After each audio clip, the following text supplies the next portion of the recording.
Once upon a time when Brahmadatta was reigning in Benares, Devadatta came to life again as a monkey, and lived near the Himalayas as the lord of a tribe of monkeys, all of his own offspring.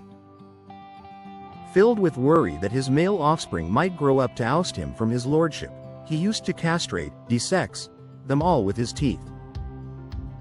Now the bodhisattva had been begotten by this same monkey, and his mother, in order to save her unborn progeny, stole away to a forest at the foot of the mountain, where in due season she gave birth to the bodhisattva.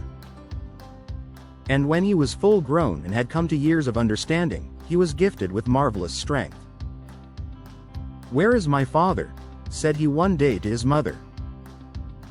"He dwells at the foot of a certain mountain." "No, son," she replied, "and is king of a tribe of monkeys.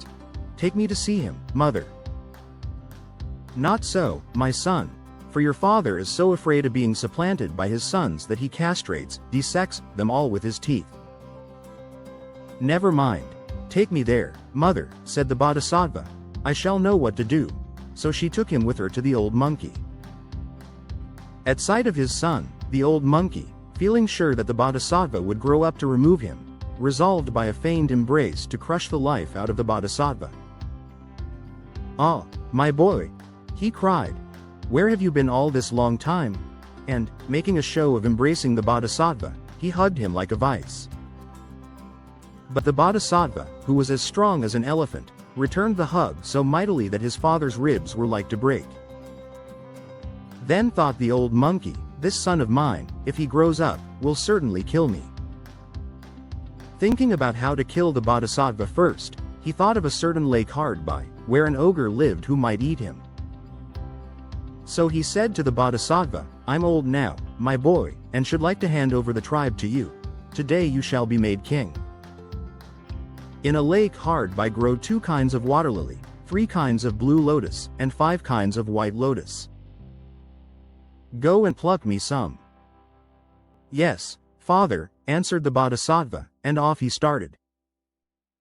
Approaching the lake with caution, he studied the footprints on its banks and noticed how all of them led down to the water, but none ever came back. Realizing that the lake was haunted by an ogre, he thought that his father, being unable himself to kill him, wished to get him killed by the ogre. "But I'll get the lotuses," said he, without going into the water at all. So he went to a dry spot, and taking a run leapt from the bank. In his jump, as he was clearing the water, he plucked 2 flowers which grew up above the surface of the water, and descended with them on the opposite bank. On his way back, he plucked 2 more in like manner, as he jumped, and so made a heap on both sides of the lake, but always keeping out of the ogre's watery domain.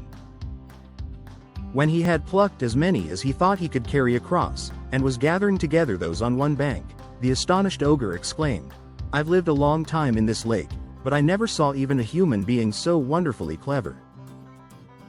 Here is this monkey who has plucked all the flowers he wants, and yet has kept safely out of range of my power."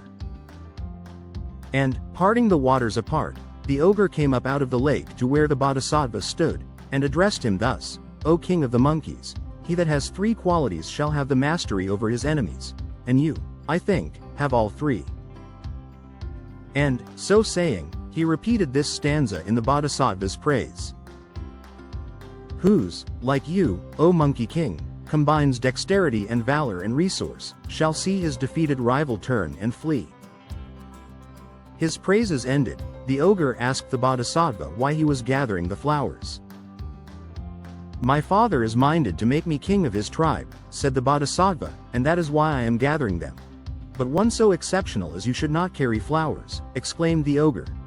"I will carry them for you."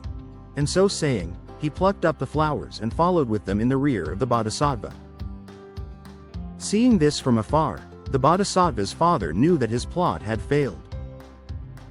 "I sent my son to fall a prey to the ogre, and here he is returning safe and sound, with the ogre humbly carrying his flowers for him. I am undone," cried the old monkey, and his heart burst apart into 7 pieces, so that he died then and there. And all the other monkeys met together and chose the bodhisattva to be their king.